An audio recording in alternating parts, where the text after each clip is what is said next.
Eh bien, chers camarades militantes, militants, amis et sympathisants du Rassemblement démocratique du peuple camerounais, une fois de plus, bonsoir et bienvenue sur Espace Politique. Je vous le disais dans mon introduction de tout à l'heure que notre premier invité ce soir, il est connu, c'est le camarade Christophe Mienzorg. Camarade Christophe Mienzorg, bonsoir.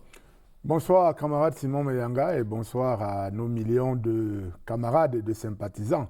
Je voudrais adresser un bonsoir tout particulier à nos adversaires qui semblent être plus préoccupés que nous par les modalités de sélection de nos propres candidats. Le président de la République a signé le décret le 10 novembre dernier, un décret qui convoque le corps électoral pour le 9 février pour le scrutin, le double scrutin, notamment l'élection des députés à l'Assemblée nationale et l'élection des conseillers municipaux. Alors, qu'est-ce que cela entraîne, ce décret qui convoque le corps électoral pour le RDPC? Le RDPC est un parti légaliste, un parti républicain, et le RDPC constate, a pris acte, comme tous les acteurs de la scène politique, du fait que le président a respecté toute la légalité qui entoure cet exercice. Et c'est un acte donc qui ne peut pas être attaqué parce que le président a respecté la légalité qui dans ce domaine-là. Pour le RDPC, cela entraîne automatiquement un branle-bas, même si depuis que ces élections ont été reportées par 2 fois, les partis, je dirais, sérieux, devraient s'attendre à ce qu'à tout moment intervienne la convocation du corps électoral, puisque comme qui dit l'adage, on ne nourrit pas la poule le jour du marché. Donc le RDPC n'est pas surpris, tout à fait, oui. Il n'est pas surpris et il est, au moment où nous parlons, il est en situation, il est en train de se préparer, les candidats d'abord, et puis au niveau du comité central, de préparer les conditions les plus optimales pour que nos listes remplissent les conditions, traversent les différents écueils, puisqu'il y a des écueils, il y a des étapes à traverser, et puis on va se mettre, lorsqu'on aura terminé cette première phase du dépôt des listes, à préparer la campagne électorale proprement dite. Alors maintenant, camarade Christophe Mienzorg, il va sans dire que depuis le 10 novembre dernier que le président a publié, a signé le décret portant convocation du corps électoral, nos camarades nous regardent, nos camarades, nos militants, ceux qui veulent concourir sous la bannière du RDPC regardent, se posent des questions, ils sont à l'écoute, ils sont certainement à l'attente, comme à l'accoutumée, d'une circulaire du président national qui vient donner des orientations en termes de sélection, en termes de... Alors, qu'est-ce qu'il en est aujourd'hui? La circulaire va arriver.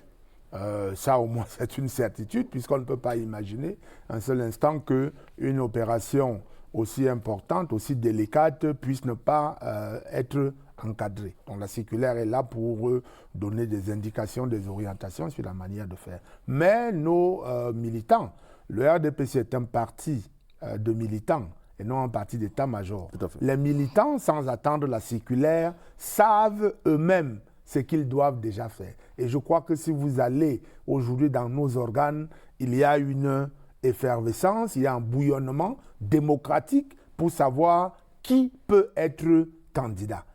Et donc, sans attendre même la circulaire, il y a déjà de savoir est-ce que chacun qui veut postuler remplit les conditions au moins légales.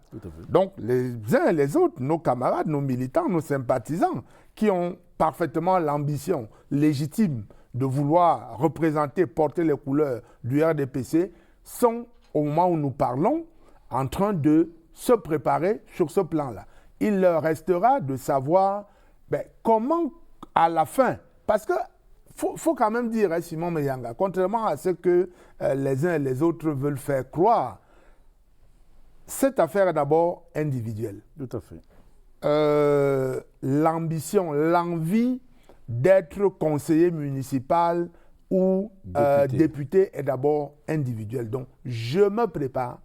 Et maintenant, les instances du parti vous diront comment seront constituées les listes. Mais au niveau de l'ambition, individuelle. On n'attend pas une autorisation. On n'attend pas une autorisation ou un quelconque document. Donc, les militants responsables que nous avons sont certainement en train de préparer leurs documents tels que prévus par la loi. Tels que prévus par la loi. Maintenant, au niveau du parti, on saura également quelles sont les conditions. Mais là aussi, les traditions, les textes du parti indiquent très bien ce qu'il faut faire pour être candidat. Si je vous permettez, il faut avoir des états de service. Tout à fait. Donc, on vous demandera de montrer comment vous avez évolué, quelle a été votre trajectoire, votre parcours. Que vous n'avez pas parachuté. Vous n'êtes pas un militant sorti de nulle part. Vous avez fait vos preuves. Vous devez avoir une intégrité, une popularité, exemplaire. De bonne moralité. Vous devez être exemplaire. Donc, ça, ce sont les conditions du parti. Et naturellement, le parti a des instances sur le terrain. Là aussi, le faux débat qu'on veut entretenir ou le faux suspense, est-ce que ce sera des primaires ou ce sera des investitures? Je voudrais rappeler très rapidement que ce soit des primaires ou des consultations, tout dans le parti s'achève par des investitures. La base du RDPC va avoir son mot à dire, un rôle et une responsabilité qui sont très très importants aujourd'hui. Vous avez suivi le camarade Christophe Mienzorg.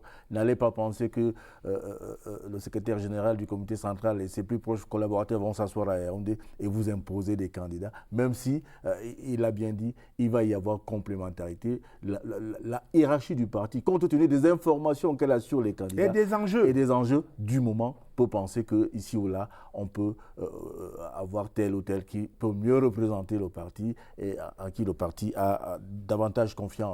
Quelles sont les chances? Aujourd'hui, on sait, le secrétaire général du comité central l'a dit et redit, l'a répété, mais quelles sont les chances des jeunes, des femmes, de figurer dans les listes des candidats du RDPC? De très grandes chances. Premièrement, le sommet du parti n'ira jamais susciter. L'option du parti, c'est l'ouverture la plus large possible aux femmes et aux jeunes. Maintenant, les jeunes aussi ne doivent pas attendre que le parti les impose. Il faut qu'ils osent. Qu'eux-mêmes prennent d'abord le courage de dire, bien, les textes du parti nous accordent, nous réservent une place importante, prépondérante. Tout à fait. Je suis candidat parce que je suis jeune. Et le critère même de la jeunesse ne doit pas être le seul élément. Il faut ajouter les autres, le militantisme, la disponibilité, la probité, l'intégrité, comme je l'ai dit tout à l'heure. Donc, les femmes et les jeunes ont toute leur place. Et on ne peut pas imaginer aujourd'hui que le parti puisse se passer de la présence de ces femmes et de ces jeunes sur les listes, sachant que la majorité des électeurs sont ou des femmes ou des jeunes.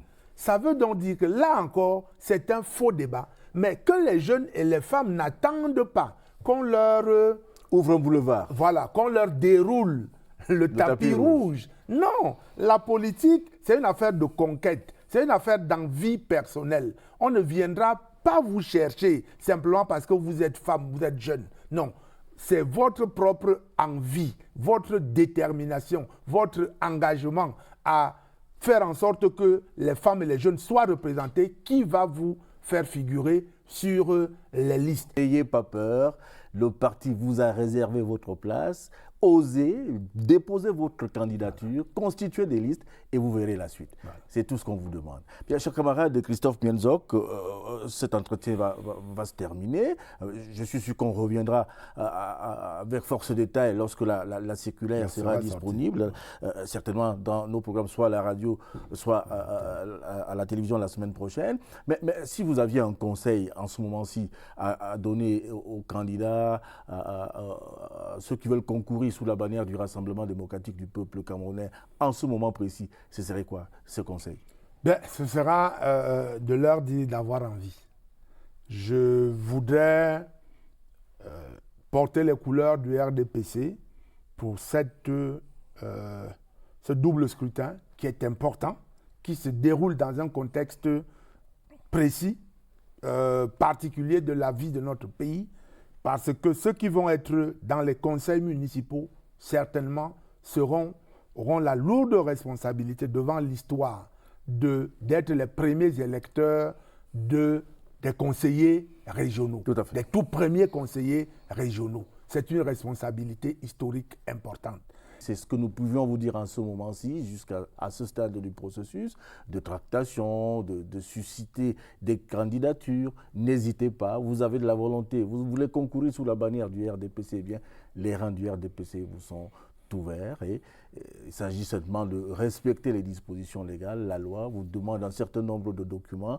Préparez-les maintenant en attendant que la circulaire du président national vienne vous donner le cadre général dans lequel le RDPC va sélectionner ses candidats à ce double scrutin législatif et municipal. Camarade de Christophe Mienzok, il ne nous reste plus qu'à vous remercier. On vous dit bonsoir. Et bonsoir Simon Mayanga. Bonsoir certainement dans nos prochains programmes. Nous nous retrouverons. Tout à fait. Voilà.